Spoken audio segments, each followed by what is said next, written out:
yang kita harus terima dari Tuhan. Setelah kita diberkati oleh berkat Tuhan dalam ibadah ini, ternyata kita ada tugas. Untuk apa? Menjangkau orang supaya mereka juga sama-sama diberkati hidup kita. Siapa yang merasa diberkati? Bergereja, beribadah tempat ini. Puji Tuhan. Berkat apa saja yang Bapak Ibu terima? Sepanjang Bapak Ibu beribadah di rumah Tuhan di Satelit Sion ini, berkumpul bersama-sama saudara iman dalam house family di Satelit Sion ini, berkat apa saja? Rohani, amin. Dan pasti ya rohani, semakin mengenal Yesus ya, semakin cinta Tuhan ya. Oh, pasti buat rajin baca kitab dong. Haleluya, pasti rajin gereja dong. Cinta Tuhan ya, cinta air. Bahkan saking cinta Tuhan, kita melayani Tuhan di rumah Tuhan ini. Amin. Banyak pelayanan yang Tuhan tugaskan di tempat ini. Ya, itu secara rohani, secara jasmani. Berapa banyak Bapak Ibu merasa diberkati ketika beribadah di gereja ini? Oh mana? Masa rohani, jasmani juga Tuhan juga janjikan ketika kita berkumpul, beribadah bersama-sama, Tuhan mencurahkan berkat-berkat juga secara rohani dan juga jasmani. Bahkan bukan hanya jasmani primer saja, Tuhan tahu apa nama itu kebutuhan tempat tinggal dan pakaian, Tuhan katakan. Tetapi kebutuhan sekunder kadang-kadang Tuhan juga memberkati. Di film ini dikatakan apa? Apa yang tidak kamu pikirkan, kadang-kadang Tuhan justru sediakan. Amin. Wow, luar biasa kebaikan Tuhan, luar biasa Tuhan kita sembah. Bukan hanya kebutuhan primer yang utama, makan, tempat tinggal, berpakaian, tetapi kebutuhan sekunder yaitu masa depan saat ini maupun masa depan untuk anak cucu kita, Tuhan juga sediakan. Amin. Karena itu dalam Filipi 1 ayat 27 dikatakan bahwa kamu teguh berdiri dalam satu roh dan sehati, sejiwa, berjuang untuk iman yang timbul dari berita Injil. Kita baca bersama lagi ayat firman Tuhan ya. Filipi 1 ayat 27b. 1, 2, 3. Bahwa kamu teguh berdiri dalam satu dan sehati, sejiwa, berjuang untuk iman yang timbul dari berita Injil. Itulah mengapa kita beribadah bersama-sama, kita memuliakan Tuhan saat diberkati. Ternyata ada tugas. Tugasnya apa? Memberitakan Injil. Supaya kita nggak egois. Saya diberkati, orang lain juga harus diberkati. Amin. Berkati bukan tanda mujizat saja. Wah, ketika saya sakit disembuhkan. Yes, amin. Bukan ketika waktu kita nggak ada usaha, kita nggak ada pekerjaan, Tuhan sediakan pintu berkatnya untuk kita bisa bekerja. Ya, amin. Tapi juga secara yang lain, yang terutama adalah carilah dahulu kerajaan Allah dan kebenarannya. Yaitu mencari kebenaran Tuhan, firman Tuhan, mencari hadirat Tuhan, keselamatan. Karena hanya keselamatan Tuhan di dalam nama Tuhan Yesus. Dan itu bukan tugas para pendeta. Halo? Itu tugas kita semua menjangkau jiwa. Ada amin? Amin. Coba senggol ke kanannya, menginjil tugas kamu. Bukan pendeta kita ya, Bapak Ibu Peter ya, bukan ya, Bapak Tangki atau Ibu Peter, bukan. Ternyata menjadi tugas kita, makanya kita disatukan. Untuk apa? Saling bersatu dan mencari jiwa. Next selanjutnya, PPT selanjutnya next ya. Apa yang mesti kita lakukan?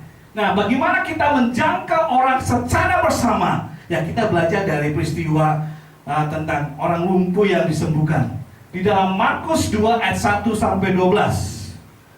Markus pasal 2.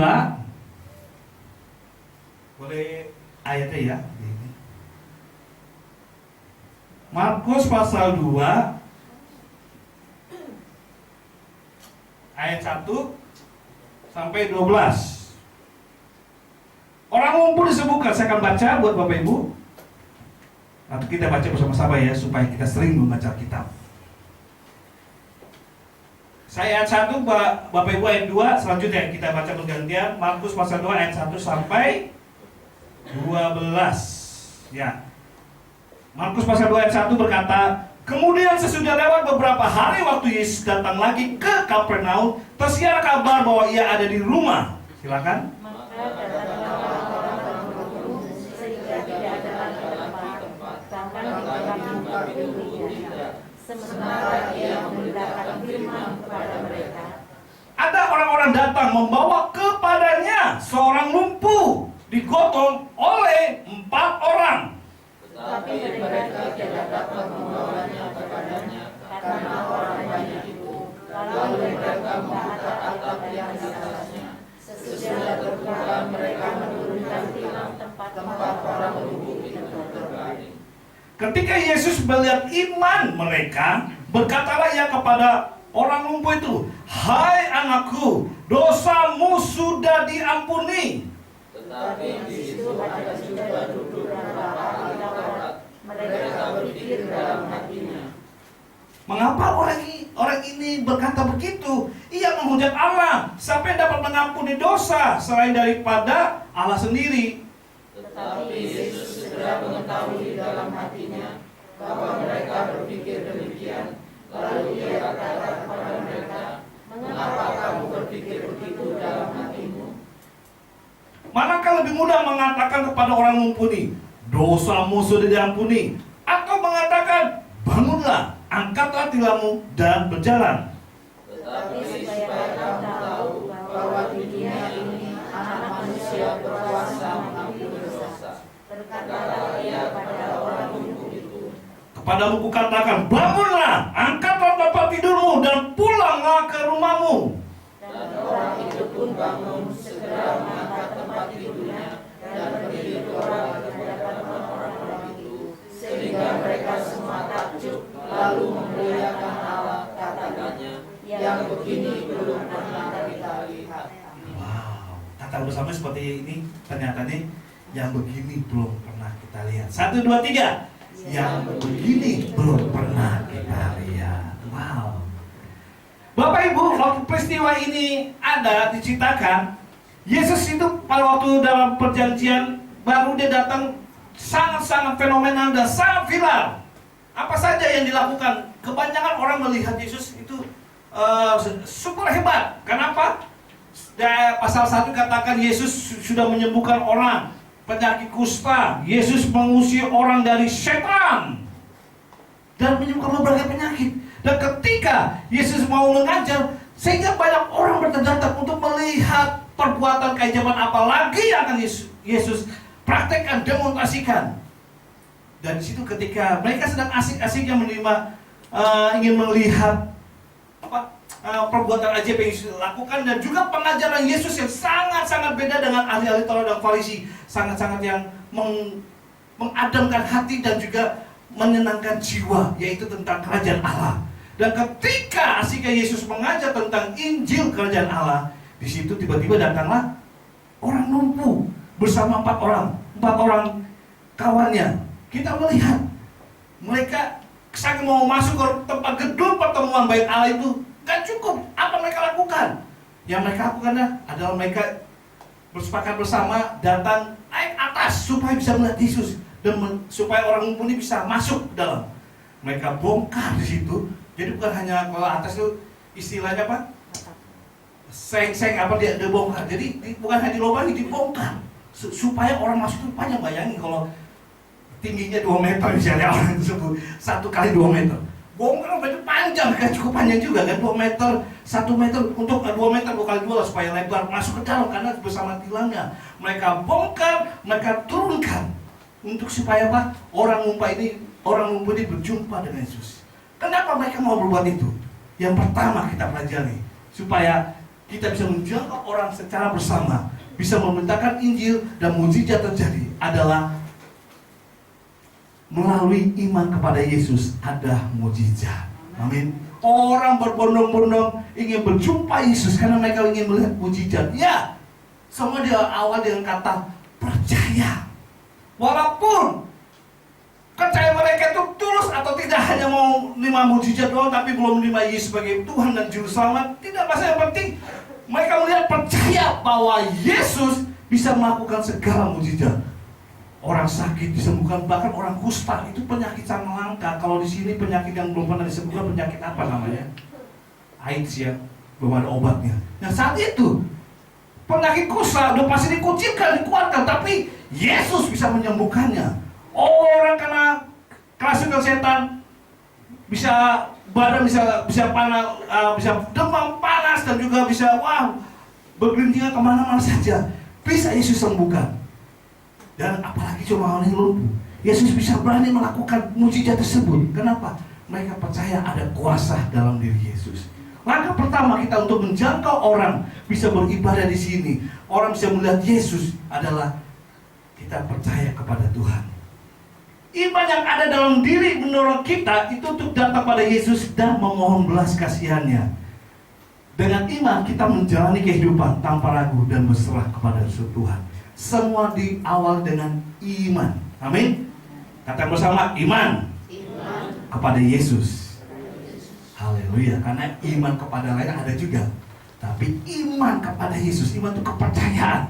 Kepercayaan kita kepada Yesus adalah Tuhan dan Juru Selamat. Tuhan Maha Penyembuh. Amin. Jehovah Rafa, Dia Allah yang menyembuhkan. Sehingga mujizat terjadi. Orang 4 ini ketika dia melakukan, dia percaya datang pada Tuhan, orang lumpuh pasti disembuhkan. Maka mereka percaya dulu. Akibat mereka percaya, mereka mau melakukan hal yang di luar. Tekadlah. Yang penting berjumpa dengan Yesus pasti akan sembuh, karena mereka percaya. Jadi Bapak Ibu, ketika kita begereja, beribadah, semua diawali kata percaya. Semua percaya waktu datang ke rumah Tuhan akan diberkati Tuhan. Semua percaya ketika kita datang ke gereja, memuji dan memuliakan Tuhan, kita ada sukacita. Ketika kita berkelompok, ber-AF, waduh, udah capek kerja, bapak-bapak habis capek pulang kerja, ada ibu juga yang wanita kali bekerja, harus AF, ada ibu juga udah capek harus seharian mengurus rumah tangga. Hari Rabu atau Kamis ini hari apa? Kalau AF, Rabu Kamis harus beribadah bersama-sama. Tapi percaya, kenapa mau ber-AF? Ada mujizat, amin. Ada hadirat Tuhan. Pertanyaannya, berapa banyak ikut AF di sini? Haleluya, mas mau 5, 10. Ya, 1 atau 2 orang berkumpul dan menyebut nama Yesus, di situ Yesus hadir. Nggak masalah, yang penting bisa AF. Kenapa Bapak Ibu mau bergereja di hari Minggu, mau beribadah HF di rumah-rumah? Karena percaya bahwa ada mujizat di dalam Tuhan Yesus ketika kita meninggikan nama Yesus.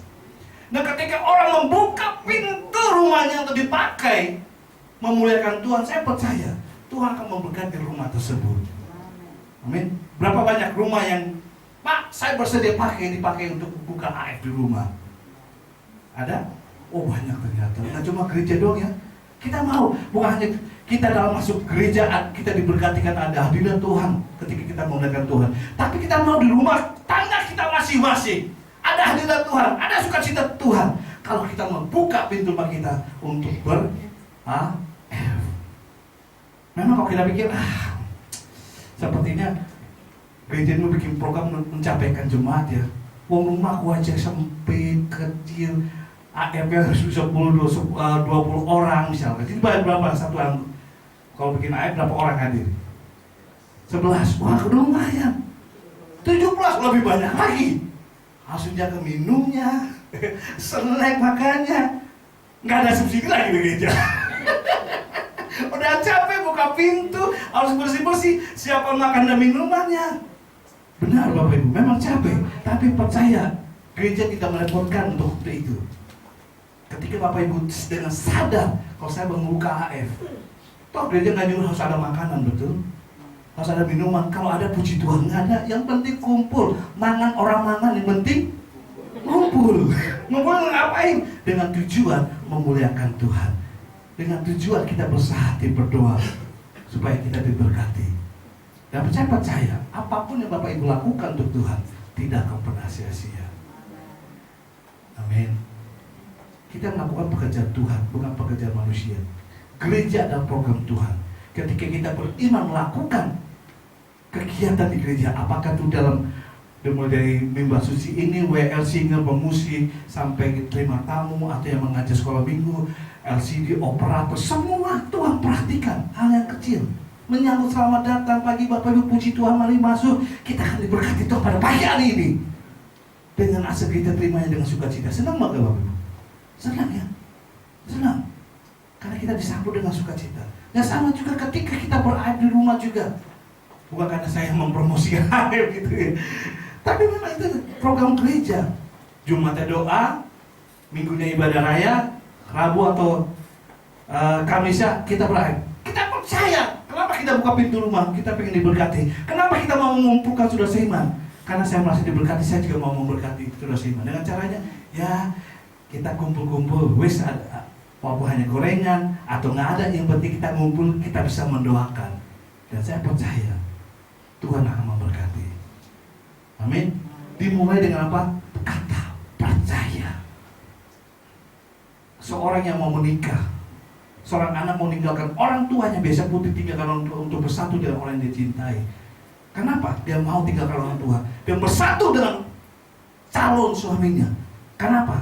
Karena dia percaya bahwa sang calonnya tersebut akan melindunginya, menolong, bahkan memenuhi kebutuhannya. Amin. Semua kata percaya, makanya adalah kita. Mengapa gereja mau membuka? Sampai buka dari cabang ke cabang. Jadi gereja Ambongan menjadi 13 satelit. Percaya, invest besar-besar nggak masalah, supaya orang di sekitar Sion ini banyak mengenali Yesus. Dibukalah. Puji Tuhan, dengan satu satelit menjadi 2 satelit. Dari satu bangunan menjadi 2 bangunan. Amin. Sebentar lagi mau dibongkar, mau beli lagi 3 bangunan. Haleluya. Amin. Karena apa? Percaya, walaupun Pak rugi gak beli invest itu untuk gereja, nggak ada kata rugi ketika kita mau berjuang untuk Tuhan. Karena percaya. Amin. Karena percaya. Yang kedua, selanjutnya. Yang kedua, dengan kasih keempat orang itu rela menggotong orang lumpuh itu sampai pada tujuannya, yakni berada dekat dengan Yesus, sang penyembuh. Lalu hiduplah hendaknya dijiwai oleh kasih, seperti Kristus pun mengasihi kita. Ia mengorbankan dirinya untuk kita sebagai suatu persembahan yang harum dan menyenangkan Allah. Kasih adalah memberi dengan cara apa? Waktu, keuangan, atau talenta. Selain kita didasari karena kita percaya apa yang kita lakukan, Tuhan akan tolong. Tapi ada tindakannya, dan tindakan itu adalah kasih. Kasih itu butuh apa? Butuh pengorbanan. Kalau nggak ada pengorbanan, omong tok kasih itu. Amin. PHP, pemberi harapan palsu, jadi dijauhi oleh PHP. Tapi Yesus nggak pernah PHP. Cuma kita nggak sabar minta tolong Tuhan. Maunya kehendak kita, waktu kita. Yesus itu siapa? Bukan pembantu Bapak Ibu. Halo, bukan anak buah kita. Tuhan sembuhkan saya, Tuhan berkati usaha saya. Loh, jadi tiba-tiba gak punya rumah, punya rumah 1, pengen rumah 2. Wah, itu simsalabim dukun dong berarti kita. Dan Yesus itu anak buah? Enggak. Yesus itu pencipta. Kita ciptaan. Yesus itu pencipta. Kita yang diciptakan Tuhan. Karena kita sabar dan melakukan perintah Tuhan. Dan ketika kita mau mendapatkan mujizat dari Tuhan, harus ada kasih. Dan kasih itu butuh pengorbanan. 4 orang ini, Bapak Ibu katakan, mungkin dapat mujizat hanya orang sembuh. Tidak. Yesus kata mereka. Mereka siapa? 4 orang ini yang menggotong kawannya yang lumpuh juga diberkati. Kenapa? Tercatat dalam kitab kehidupan. Wow. Walaupun namanya nggak ditulis oleh murid Yesus yang bernama Markus, tapi 4 orang ini tercatat. Bahkan dia masuk. Yang masuk dalam catatan kitab kehidupan. Ribuan tahun Alkitab ini sudah ada sejarahnya dan dicatat. Apapun kita perbuat, mujizat ada ketika kita mau berkorban. Amin. Mujizat kesembuhan terjadi, si lumpuh sembuh dan bisa berjalan. Tapi bukan hanya si lumpuh yang diberkatikan dengan kesembuhan, tetapi kawan-kawannya ini diberkati. Mereka pulang dengan sukacita dan nama mereka tercatat. Walaupun apa yang mereka lakukan hanya menggotong kok, tapi itu bentuk peduli kasih mereka. Mereka menggotong, mereka menghasilkan